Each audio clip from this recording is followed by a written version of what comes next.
business that was pressing and we had to encroach on this time.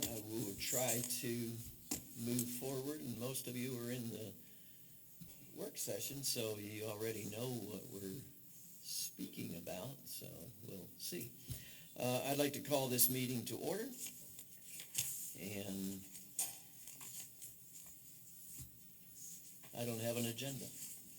I am getting an agenda. Here we go. Thank you much. We have enough for a quorum to begin, and so will you stand with me, please, and we will pledge to the flag.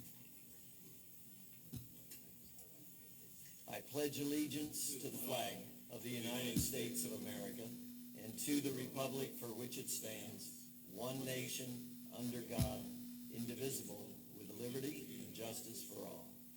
Thank you. You may be seated. May I have a motion to approve tonight's agenda? So moved. Second. It's been moved by Councilmember Hart, second by Councilmember Powell. All in favor? This passes 3-0. We have food trucks. No surprise there. Tomorrow, well, first of all, I just want to thank the Lilburn Women's Club for 53 years of continuous Lilburn days. First of all, it's astounding to me that a civic club stays in motion in a city, not a part of a national movement, but just the Lilburn Women's Club's been together for, I think, 63 years or something like that. And then the amount of effort that goes into that process is just beyond me. So thank you, for the record, Lilburn Women's Club. Food trucks tomorrow, every Tuesday, ending October 14th. So tomorrow night's it? Is that what I see? Tomorrow night, 5 to 9. Early voting for our county and city voting. It all begins tomorrow, and it runs through, or the early voting will be done on the 25th, and then you have to vote two different places. You have to vote at City Hall, and you have to vote over at Mountain Park Aquatic Center for the referendum. We have a statewide office that's on the ballot, and then here two local, and then plus the school East Blast will be on there. And two council positions are up for vote as well, and that would be voted for here. So remember, you go two places. You don't just show up here or there. The DDA meeting is this Wednesday, October 15th at 6:30 in the work session room right behind us here. And the Cornhole League ends this week on the 16th, and that's a pretty popular pastime here in the city of Lilburn, and all the golf carts and the people roll over in front of the bus and have a nice competition. Town hall meeting is a week from tonight, and that'll be downstairs in the, oh, it's in this room now? There you go. Town hall meeting right here, next Monday night, 7 o'clock. Planning Commission on the 23rd in the council chambers, right here.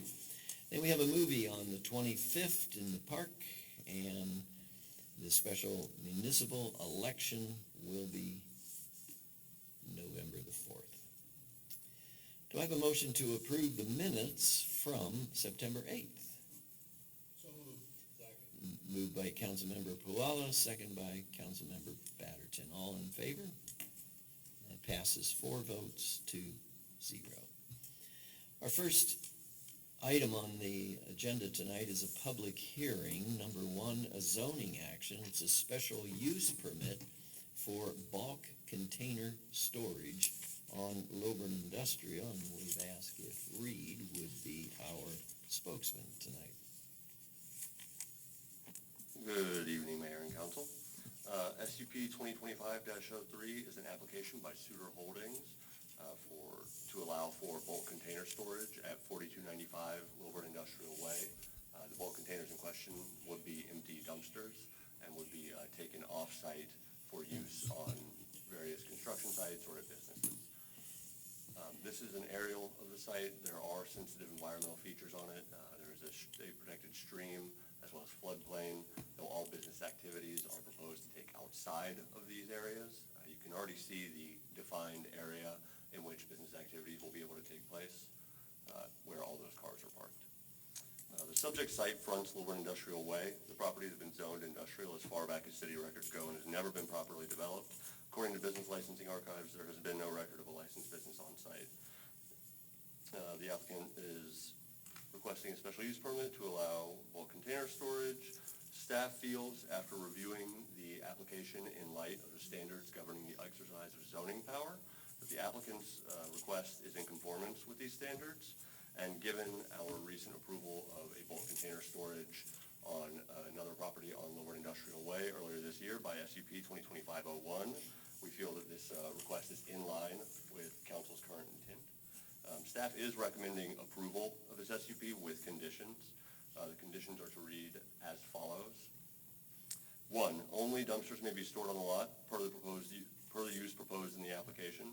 All dumpsters shall have a drain plug installed in good working condition, subject to city inspections. 2, materials stored on the site shall not be hazardous in nature, and dumpsters shall be empty while stored on site.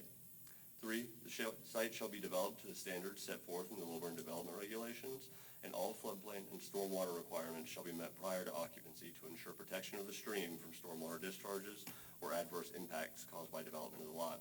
Should there be any violation of the floodplain or stream buffer protection ordinance or any other environmental ordinance in the city's code of ordinances, the SUP shall terminate upon issuance of a citation by code enforcement. 4, the use of gravel as a parking service shall be permitted, though new gravel shall be required prior to business license issuance. All gravel on the lot shall be contained by a border preventing displacement outside the approved storage area as shown on the city-approved development plan. 5, there shall be a 10-foot landscaping strip along the front property line along the right-of-way of Lilburn Industrial Road. Planting shall be consistent with the requirements of the US 29 overlay landscape strip requirements. 6, a 6-foot wooden privacy fence shall be required around the area of business operations to ensure screening of the dumpsters from the right-of-way and to ensure that business activities do not take place within the stream buffers or floodplain on the property. The fence shall be placed behind the landscape strip along Lilburn Industrial Road and stained on both sides. 7, all landscaping to be installed within 90 days of council approval of a special use permit and warranted for 12 months from the date of installation. 8, should the occupational tax certificate lapse for 6 months or longer, the use shall be considered discontinued and the SUP shall terminate. 9, the applicant shall be required to reapply for the special use permit 5 years from the date of council approval. A complete application for continuance of the SUP shall be furnished to the Department of Planning 90 days before expiration of the SUP. Should the applicant fail to reapply for the SUP with the specified time period, the SUP shall expire and all business activities on the lot shall cease. 10, dumpsters shall not be visible from the right-of-way. All public advertising requirements were met. Planning Commission did vote unanimously to approve this use with the conditions proposed by staff, and we received no public comment. Thank you. This is a public comment, so before we get into any motion, I'd like to call for those who are wanting to speak on behalf of this applicant. If you would please come forward, give your name and address to our city clerk. And I see none. If you are opposed to this application, if you do likewise, give your name and address to the city clerk. Seeing no movement, I will bring the public hearing portion to a conclusion, and I would be open for a motion. There's a motion and a second. Is there further comment? And we have a change that we're wanting to motion in here. I would like a motion to amend to add a new condition, number 11, consistent with what our city attorney reads. And the general idea behind that is because they're asking to run it from 6 a.m. to 6 p.m. and we have quiet hours which run from 10 p.m. to 7 a.m. And since there are two neighborhoods directly adjacent to this property, we want to make sure that those residents are not being woken up with, containers being moved and beeping trucks and whatnot. I have a motion and a second. Do we have to negate that first one? you're entering this in as a motion amended to, how do I handle that? Yet. We can just read it first. I think that you can move the amendment, rule on the amendment, and then it would be added, and then take up the main motion. And what I would propose to do is to read to you, what we just threw together minutes ago, but it's very, very simple. This would be number 11. I It don't will be number 11, that's right. The mic is on. I think you need to turn your mic on. Yes. I charge more when my mic is on. No activities concerning the dumpsters provided for in this section, including the loading, emptying, moving, or servicing the dumpsters, shall be conducted between the hours of 10 p.m. and 7 a.m. And I believe, and I would recommend that the language be pretty much exactly as I put it there, subject to getting the input from Mr. Turner and perhaps myself. But that's basically, it's just to set a time for it to be quiet. Got it. Okay, so according to rules, I have a motion and a second. What do I do with that now? And not you have motion a second, but then you also had a motion and a second on the amendment. Has that been done? It has not. Okay, So- motion, second, motion to. There's a motion and a second by Councilmember Batterton, second by Councilmember Puala. Have a vote on that? We haven't voted on either of them. Call for it, I'm saying call for a vote on the amendment. If it is approved, call for a vote on the main motion Okay, as amended. are there further comments? Yeah, I have a comment. I'm curious, the quiet time that exists, is that for all zone properties, or is that just for residential properties? I don't know the answer to that, but that's not a part of this motion. Right, no, You should reference it, but I don't, okay, and that's why I suggested that we go ahead and put the actual time in there and not just rely on the quiet times in Lilburn. no, I think you want to make it specific. okay. I have a motion and a second for the amendment that we shall vote on. Hearing no further comments. All in favor of motion and second on the comment, that passes 4-0. Now I receive a motion to pass the original motion As amended. as amended. All in favor? Thank you. I'm glad that one just sailed through, or I'd be up here asking questions all evening. Thank you. We have another public hearing, item number 2 on our agenda. This is zoning ordinance for a text amendment. And I will invite Jenny Simpkins, city manager. Would you speak to this one? Oh, Reed Turner, would you come? Hello again.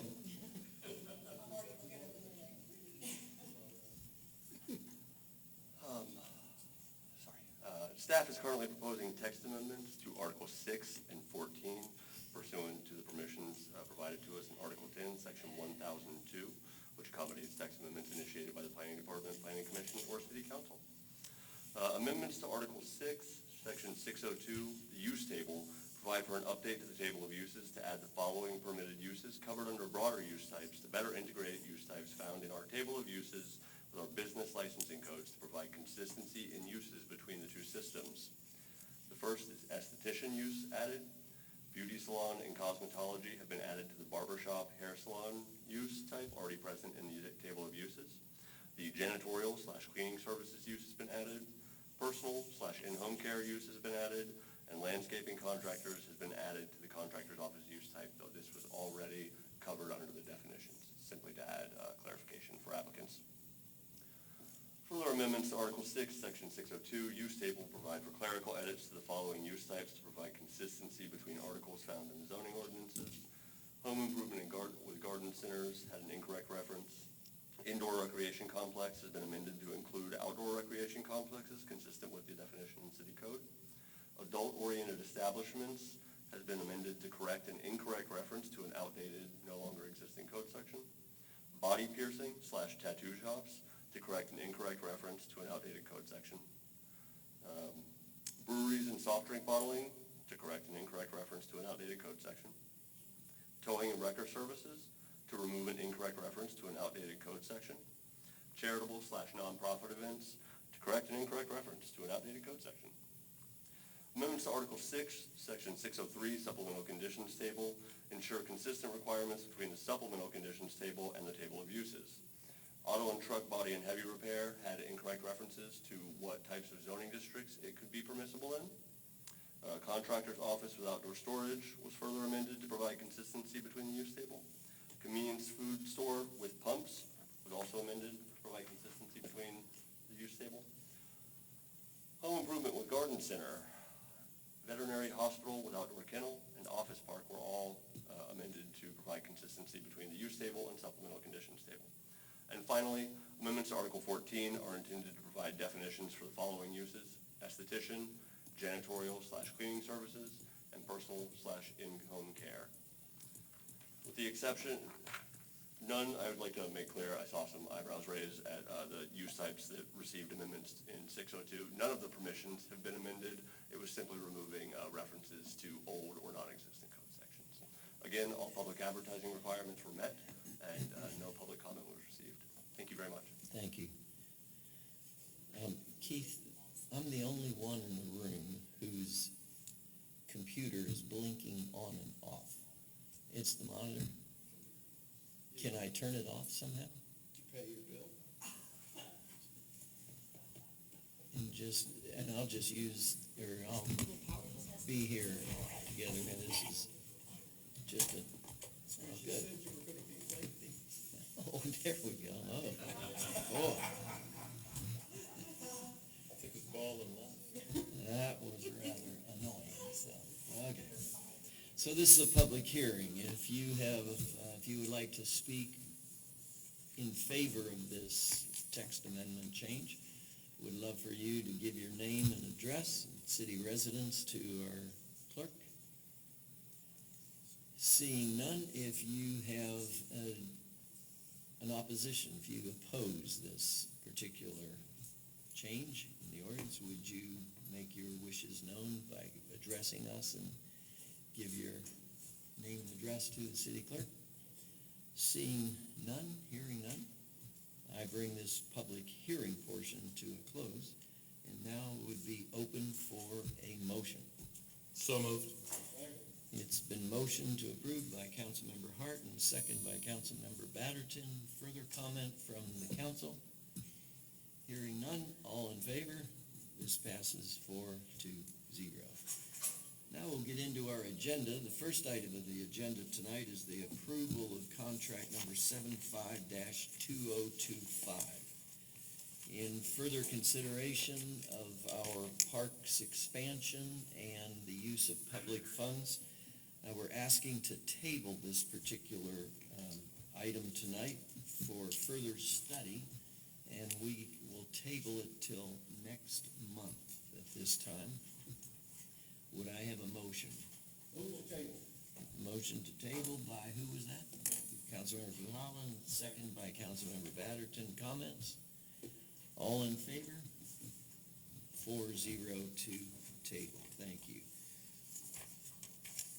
Agenda number 2 is the approval of Resolution 2025-12, a resolution authorizing an amendment to the City of Lilburn's Georgia Fund 1 account.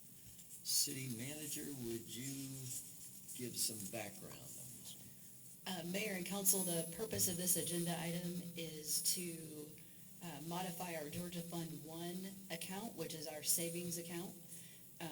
In order to modify that account, we need to update our banking information because we recently changed major banks from PNC to Truist. So we need to update our bank account information in our Georgia Fund 1 account, and that's all this resolution does, is change the bank account information. May I hear a motion? So moved. Second. I have a motion Motion by Councilmember Batterton, second by Councilmember Puala. Comments from the council? Puala. I'm getting there. This is changing our bank account, our providers. All in favor? This passes 4-0. Our third item on the agenda is the approval of ordinance 2025-654, an ordinance to amend certain subsections of chapter 46. This is the Park and Rec sections. I'll read it into the record. 46-1, 46-2, 46-3, 46-4, and 46 to 57. Can I have our Assistant City Manager, Roy Whitehead, would you give us the background of this particular item? Yes, sir. These amendments to these ordinance sections provides us with the opportunity to make the property surrounding City Hall a park. It also gives us the ability to control access and hours of operation and make all the other sections that are applied to parks applicable to issues here at City Hall. Basically, we will be installing some type of gates at the driveways and posting hours of operation, and because we are having issues with vehicles parking in the parking lot and being here for whatever reasons that have been brought to our attention. So this is just an opportunity for us to be able to control access to this property.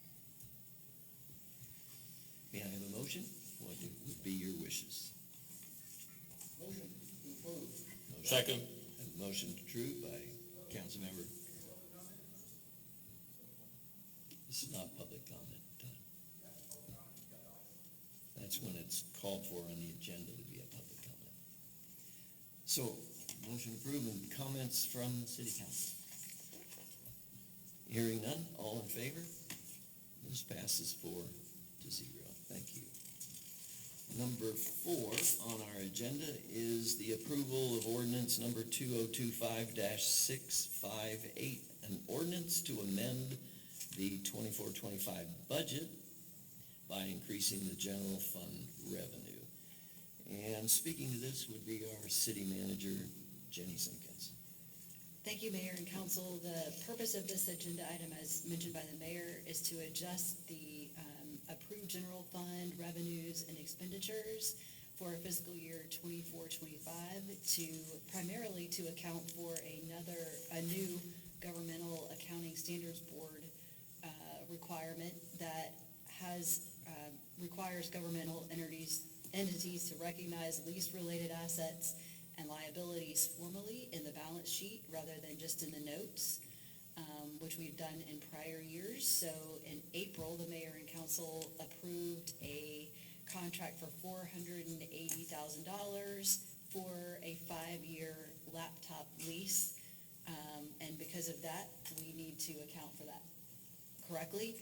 We also took the opportunity with this budget amendment to reconcile several other funds that need to be updated to show slightly higher or slightly lower revenues and expenses as we finalize our audit. So we're voting tonight to increase the general fund revenue by $479,850. The total adopted budget for the general fund and revenues and expenditures in 24-25 was $12,487,013. And this budget amends the revenues and expenditures to $14,246,082, an increase of 14.1%.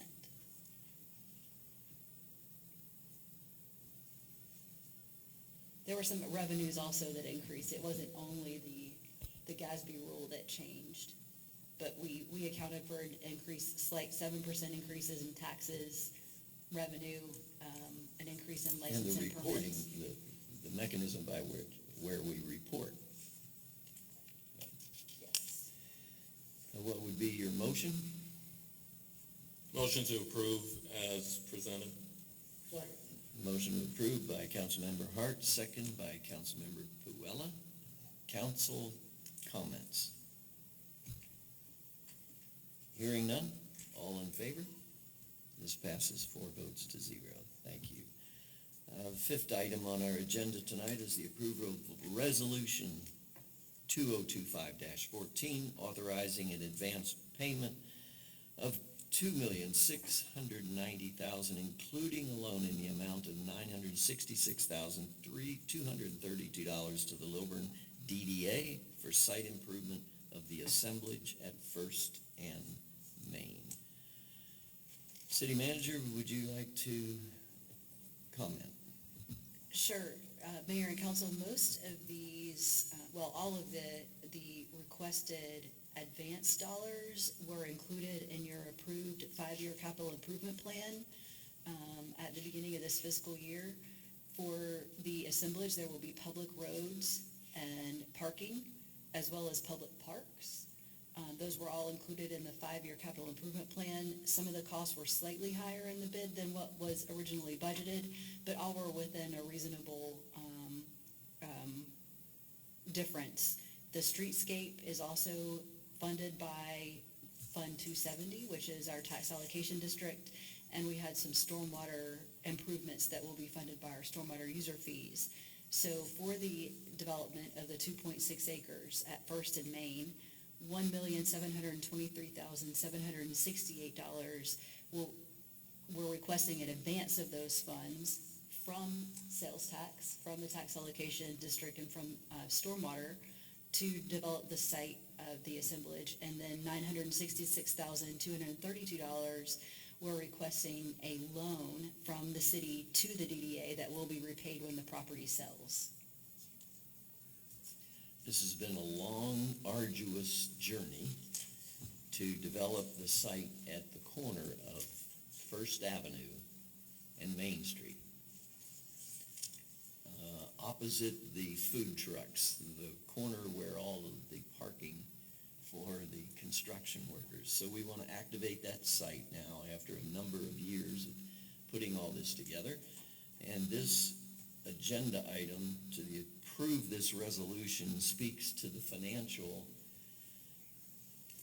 process of having the infrastructure placed to make this a saleable, sale-ready pads of the 21 pads that will be purchased by the builder, paid back to the city, and a loan for the rest of it to move it forward. It is very difficult and complex. Thank you, City Manager, for your work in trying to put this all together, and patience of the community for waiting for this project to become realized. So, may I have a motion? Move to approve. It's been moved by Councilmember Puella and second by Councilmember Vatterton. And comments from the council? Yes, I have several comments. A couple of them I was not able to finish due to the too short time in the work session. I commend the DDA as well as city staff, because I know that this was a long time coming and a labor of love and a lot of creative financing. However, I don't feel comfortable voting for something if we are putting this much public funds into it without a contract, a signed contract, or letter of intent from the developer who plans to purchase this, since so much of this hinges upon the developer purchasing each of these 21 parcels for $100,000 to then fund our commercial property. So if they were to back out, we're kind of left holding the bag if we can't find another developer. So without a contract or something written in advance, just a verbal agreement, I do not feel comfortable voting for this. Additionally, there is not a clear understanding of the additional cost associated for the city for purchase or for completing the commercial properties. And prior to voting for something that starts this process, I want to understand the complete cost taxpayer-wise in order to finish it. And without that information, I do not feel comfortable voting for this and the additional items. Further comments? Just to get it on the record, I think that the development of this site what the city has proposed is a very good use of the property with 2 commercial buildings and 21 lots. And that the lots, if this particular builder, not developer, but builder was to back out, that these are prime lots, and in the city of Atlanta, we would definitely be in a position where we would be able to market these lots. And developed lots have a value to them that raw land does not have. And so the risk from a business standpoint is a good risk because of the city of Atlanta and the opportunity to build on these lots. And so I just kind of wanted to get that on the record. Thank you. Other comments? All in favor? Votes 3. Opposed? This passes 3-1. And the 6th agenda item is approval of contract 76-2025, an intergovernmental agreement between the City of Lilburn and the Lilburn Downtown Development Authority containing the terms and conditions for a loan for the site development of the assemblage in First and Main. City Manager Jenny Simpkins, would you give us the backstory? Mayor and council, this contract is directly related to the prior action. It outlines the terms and conditions for the loan of the the advance of the 1.7 million to the DDA, and then the loan of $966,000 to the DDA. Essentially, the Downtown Development Authority will be loaned the $966,232 free of interest, and it will be due in full back to the city when the all the property on the assemblage sells residentially and commercially. Mm-hmm. May I have a motion? Move to approve. Second. It's been moved by Councilmember Puella, seconded by Councilmember Hart. Comments from the council? I would speak to the completion of the parking deck, which is a game changer for the city of Lilburn. The additional 300 parking spots and the $70 million investment in our city opens up an opportunity that we've never had before. And this parcel at the corner of Main Street and First Avenue will be so germane, so a part of the growth of our city. Now, mind you, we are not going to keep on building like there's no tomorrow. We've already established where the new building growth will become, and we're about done out of land other than Main Street. And so this is a very pivotal part of the big picture of keeping Lilburn, but also having it be a walkable, restaurantable, lovely city that you can get your hands around. Very important project, and the team has done an admirable job of investing in the processes of making it financially work. Our little town has been awakened, and we're grateful for it. So I have a motion, a second, comments from the council, and that would be me. And all in favor? 3 votes, and all opposed. This passes 3-1. And would that be it? We have, number 6. That's what we just passed. I'm on the wrong. Okay. And we have completed our agenda, have we not? Yeah. Thank you for coming tonight. I adjourn this meeting.